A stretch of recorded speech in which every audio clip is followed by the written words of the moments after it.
thanks for joining us again on this week's edition of our program, Church on ITV. I am Nneka Anitebe. Today on the program, we'll be discussing on the impact of Nigerian youth in this nation. And I have with me Chairman, CEO, Chief Ndubuisi Nzenweofor, who is on the program to tell us what it takes for the youth to avoid insecurity in the country. I will be introducing him after the break. Please don't go anywhere.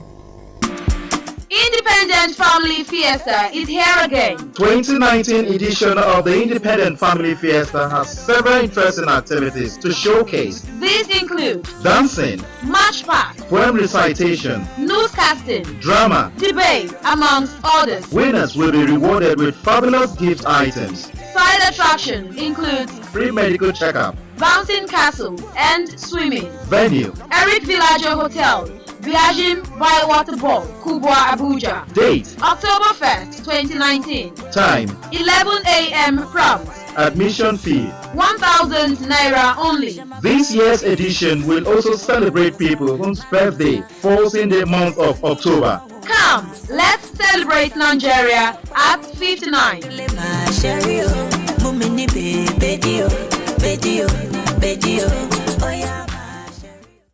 Good to be back. In case you are just joining us, you are watching the program Church on ITV. Like I said before the break, that I have Chief Ndubuisi Nzenweofor, who will be introducing himself also. Maybe if there is any place I made mistake in pronouncing his name, he will be introducing himself and he will tell us what it takes to build security in this country. Sir, you're welcome to this program. Thank you for having me. Okay, just for the purpose of those that are seeing us for the first time, can you briefly introduce yourself to them? Yeah, I'm Chief Ndubuisi Nzenweofor, Chairman and CEO of the Ndubuisi Group, and also President Founder of Chief Ndubuisi Nzenweofor Foundation. I'm a native of Nokwa in the Benue South Local Government of Anambra State. And when we talk about what it takes to cut insecurity in our country, let me cut you short from that area. First of all, tell us what this Nzenweofor group of company is into. In the group, we have several entities. We have Nzenweofor Tag. Okay. We have a clothing line called Spear Out, from hair to toe. Okay. In that company, they produce clothes, they produce perfume, shoes, both male and female wear and all that. We also have an e-commerce platform called Bantaban. Okay. In Conga and all that. We also have the Nzenweofor Creative. It's into construction and real estate business and other innovative ideas in all the fields, agriculture and all that. We also have Nzenweofor Real Estate. That is typically only in construction. Okay. And one of Nzenweofor Transport, food deliveries, sand, cement, and AGs and all that. We have several other. The transport, is it both conveying people from interstate? We are including that too. Okay. That is transport of goods mostly. So the transport of persons to start Okay, what inspired you to create this organization? I was born with the 6th child out of 12. Wow. A dozen. And based on the condition in which we were born and we were growing up at the primary school level, I didn't really enjoy what I was seeing because we could see some other people having some things that we didn't have, and I was really determined to change that narrative for myself and for my family. And that actually led for me kind of being always creative. I mean, each and every one of us have our talent. Some people are spoken and not that are spoken. Some people are smart at doing things. Some people are good with their hands. I am creative. That is how one of the products, the Nzenweofor Creative, developed. It's a chat application called Orlando that translates instantly in every language. I mean, I can be chatting with people from all over the world and they're chatting back, and I don't need to learn their language, but I'll be getting anything they're telling me in man will language. That's something we put in place through Nzenweofor creative. Okay. And there's also the device for language vista that does live translation that can speaking with you, for example, you maybe are from Yoruba, from Igbo descent like you are, and maybe Olamide you called before. Okay. Yoruba descent person. You don't speak Yoruba, but when you speak in Yoruba, you can hear him in Igbo. So it's actually an existing device, which was launched during our 1 week event. So growing up in that environment, I was determined to change the narrative of my family, of my own life, because it was like the same story of a lot of people in our community. I was like, something can be different, we have to be different. So that determination started at the early age, as far as when I was in primary 5. I was always thinking, I'm going to be an influential person. Wonderful. I didn't know how it was supposed to happen, but I just knew that must happen, one way or the other. Yeah. So that is how it came about. All the entity in the group actually came as a result of us looking at the society and looking at the problems and how to solve them. Every entity of the company came as a result of that. Of like course. better quality service in a particular area of life to make the life of people better, and also doing business too. Okay. How can your organization impact in promoting this nation, Nigeria? Okay, like I said, just a week ago from today, we concluded the 1 week event called Lucky Golden Hill Award. And that 1 week event is all about empowerment, it's all about impact. So what we will do, we have different activities. Like we had a marathon on the first day, which saw a 13-year-old boy coming second. Wonderful. And the 13-year-old boy has a story to tell. He was a dropout of school because there was no way to get sponsorship for his education. And he now thought he had something within him that can help him. Okay. Actually take care of himself and his family later on. So he had this passion of becoming like Usain Bolt. Wow. So he now went into athleticism. And even the coach that took care of him didn't have much to do. So what we now decided to do is, not only he took the second cash prize of 500,000 naira, Yeah. but we say we'll not stop at that. We are going to actually give him a sports scholarship. I mean, we'll still be doing the marathon that he's doing and he'll be going to school. So we'll totally fund that. And the organization will take care of everything. Exactly. And we didn't stop at that. During that week, we also have a barbing competition. You know, we have a lot of people that are learning barbing, but they don't have money to even set up their own shop. So what we do is that we'll look at barbers that are just learning, that are upcoming. So they did a competition where there were 3 people that came as first, second, and third. So what we decided to do is to give them the equipment, give them funds to get the location to start their own business, at least for them to get busy. Because the primary thing is to get youth busy. Because when they are busy, their mind will not be idle to open up to idea of kidnapping and cyber crimes and all those things. So when they are busy at the first, it's a positive thing for them. And it's also a positive for anybody that's around them because they know how idle they were, they know how broke they were. So when they now start having something going on, like bringing a little, and they know that there was an organization that actually contributed in that, they now say, oh, there are still some organizations that are doing some stuff in Nigeria. So it brings that hope. And that hope now is a strength. That when people now start thinking, oh, I can also be part of this. Yeah. So they'll be looking forward to next year edition. Okay. So our next year edition, we're planning to do it bigger than what we did this year. It has to be in the 60. So people will now feel involved. So that is how the company is impacting the whole nation. And also, there was an award night on the last day of the event, which was Saturday, 17th. And on that award, we actually remember one of our great heroes, Tawo Akinkunmi, the one that the man Mike agreed to be the one that designed our Nigerian flag. Okay. So we decided not only to award him, but we decided to put him on a monthly allowance of 500,000 and 2 months were paid ahead already. So when you will send that kind, we will have that kind of action. The whole Nigerian will look at it like, wow, this is amazing. This man designed it back in 1959. So 60 years later, he's now put on a monthly salary of 500,000. It's amazing. The organization, the convener actually paid 2 months ahead, and they're planning to pay the remaining 1 year, which is 5 million, which we also do. So when they look at that, they will not be more, that patriotic spirit will be awakened. They will not say, I have to also look at what I can do for my country, like to make sure things change, things go different. Also, it's also to show that we are trying to work hand to hand with our government to make sure things are different. Because the government alone can't do anything. The government is trying its own best, but alone they can't achieve it. So that is why they need the private sector, they need individuals, they need concerned citizens to also put their little addition to the quota of changing the narrative of our story. Because like of recent, we heard the news of scammers that were arrested. Those are things that bring bad image, bad things to our country. But we now want to also say, no, it's not everything about our country that is bad. We are human. We have human sympathy. And that human sympathy, let us start showing to our own people. So when we start showing to our own people, the narrative within and outside will definitely change. And like yesterday, we went to visit the intelligent response team of the IGP unit that is in charge of kidnappings and all those things. So those men lay down their life for their nation, even though the circumstance of their death was really shameful. But now we went to commiserate with them, and we say, no, we're not just coming to say, oh, we condole with you for your loss and whatever. So we decided to adopt 13 of the 15 of the offense of those fallen operatives, which will be going to school this year.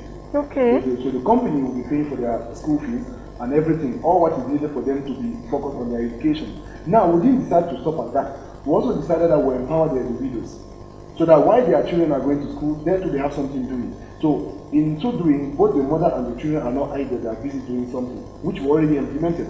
So, basically, that are the ways by which we can curb the insecurity and the idleness among the youth, and also impacting and having an impact on our nation. Well, we'll take a little break and we'll be right back.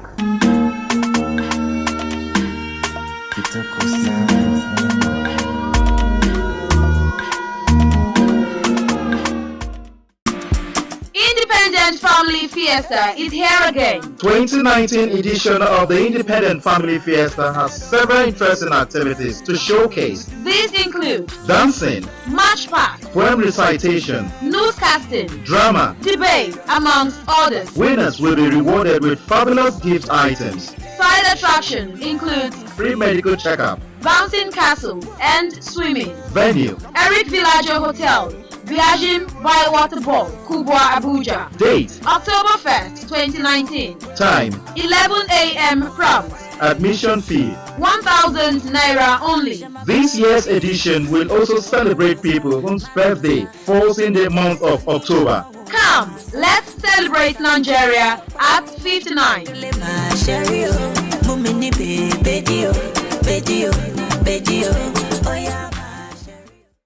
Good to be back. In case you are just joining us, remember that we are discussing with Chief Ndubuisi Nzenweofor.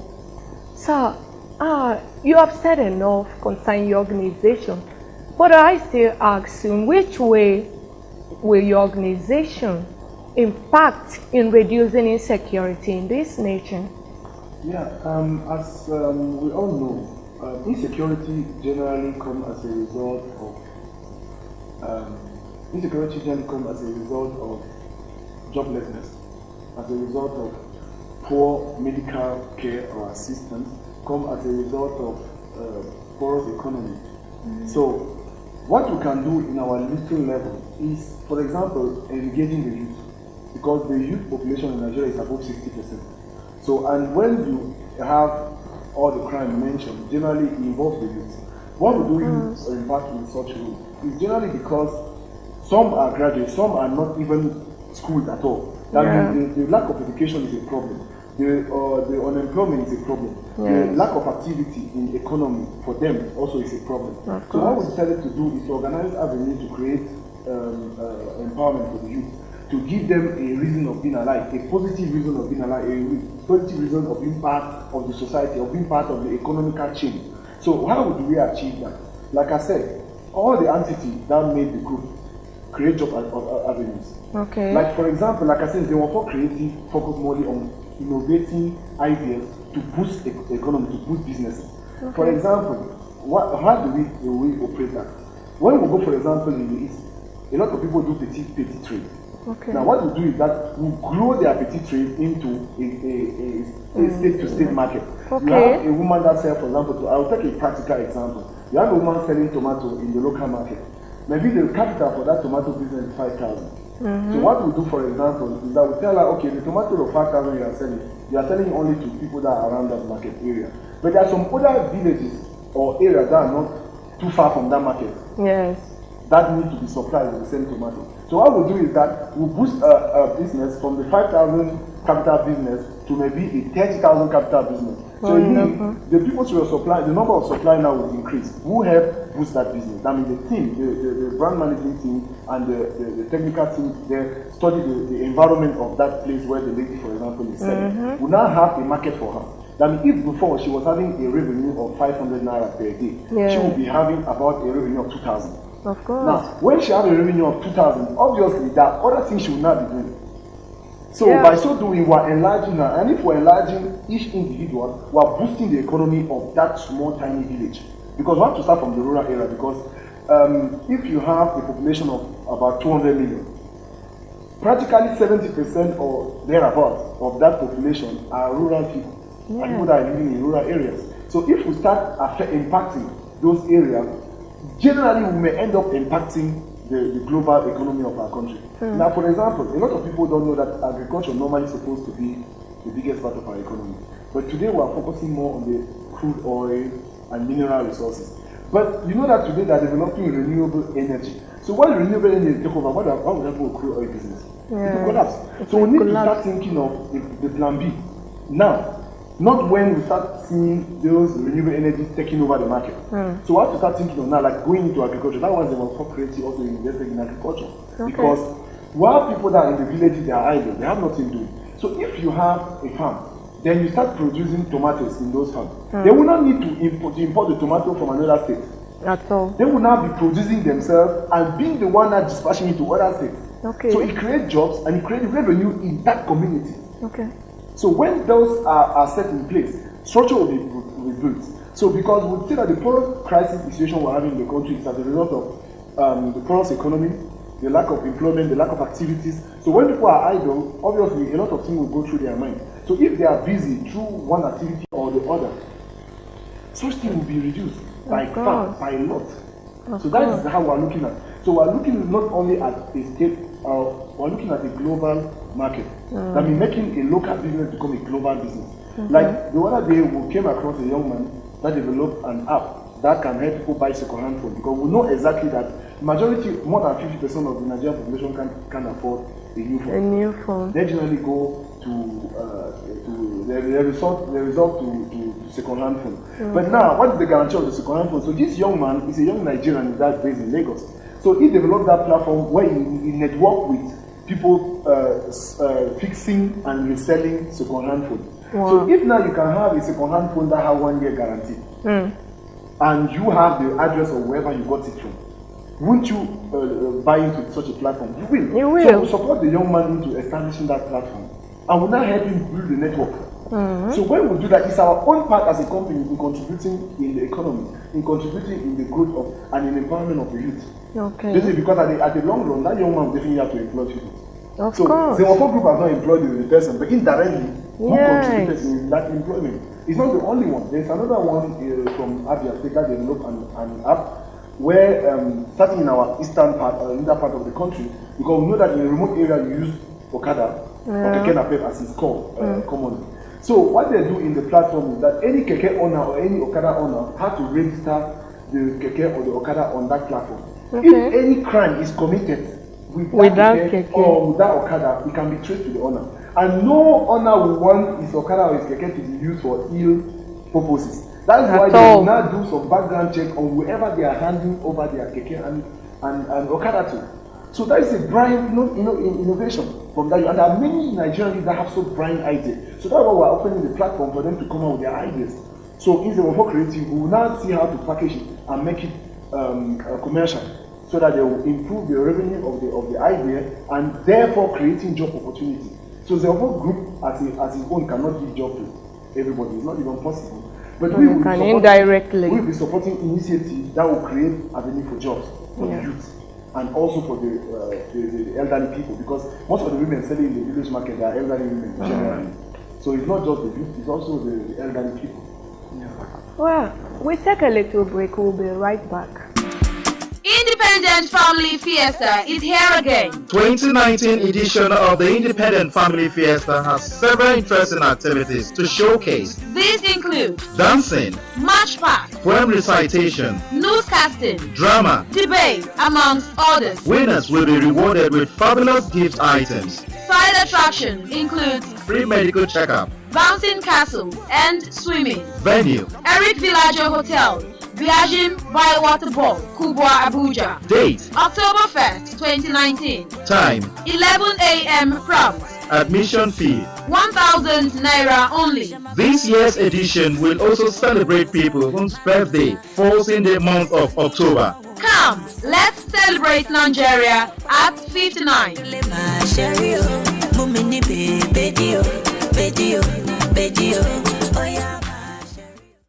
You're welcome back. We are still discussing on the Nzenweofor group of company in Nigeria. Now, if I may ask, how is government helping you in raising funds in this organization?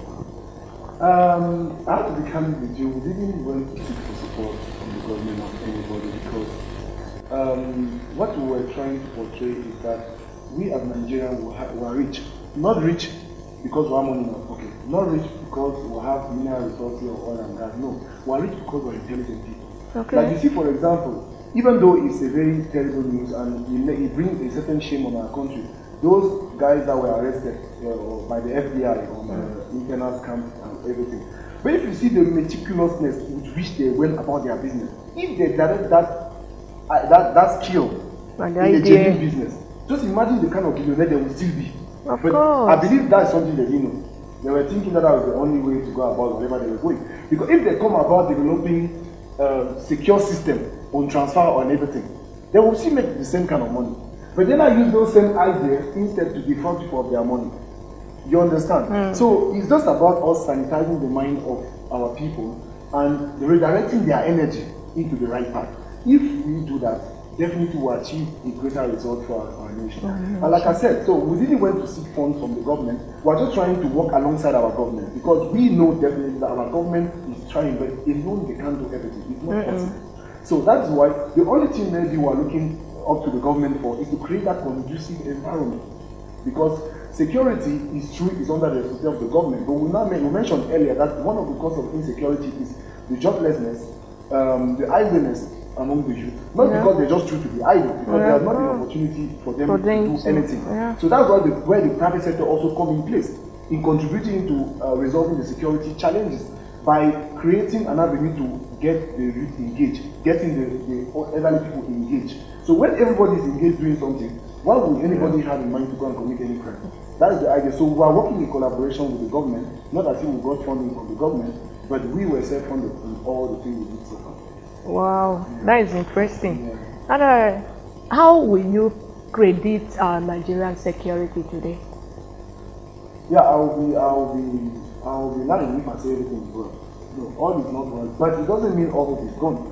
Because, for example, and I must commend a particular person in the security agency, and through him, I also commend the other security agencies that are doing their best.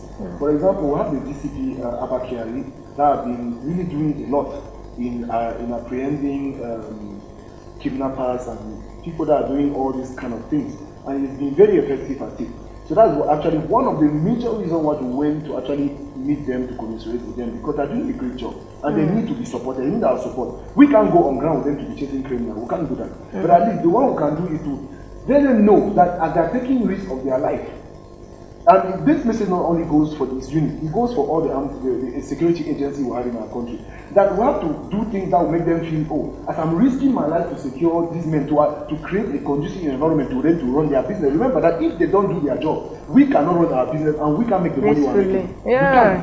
So we need to support them in our own way, in that manner. So in such a way that even if one of them falls on ground, let we, the private sector, let we, the concerned citizens, also support their family. So that all the other ones that are risking their life again will say, let me go and serve and work for my country. If anything happens to me, at least I count on my citizens to take care of my loved ones when I'm no more around.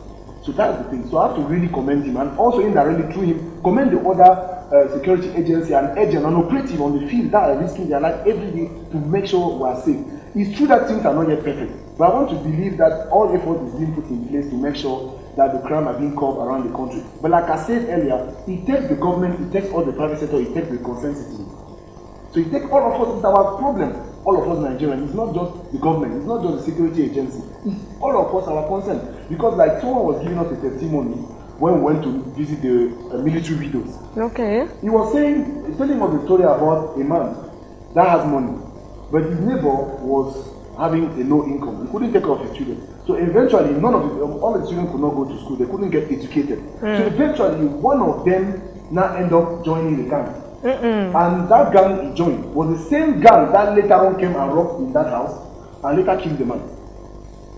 Or rather, the son of the man. It was the son of the man that died during the armed robbery attack. So when they were apprehended, that was when the story was traced that one of the gang members was exactly the neighbor. Oh my God. So if that man, for example, have taken upon himself to say, I have enough to be able to take care of my family.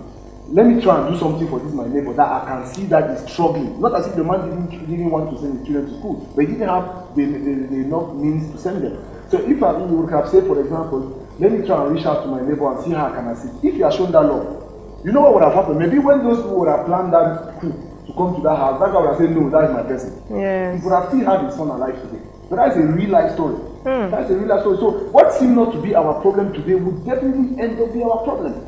Because they say Boko Haram started in Borno State. Now, today, even in Abuja, now we have kidnapping happening on our highway. Before we now say, it's a Borno State problem. It's not a Borno State problem.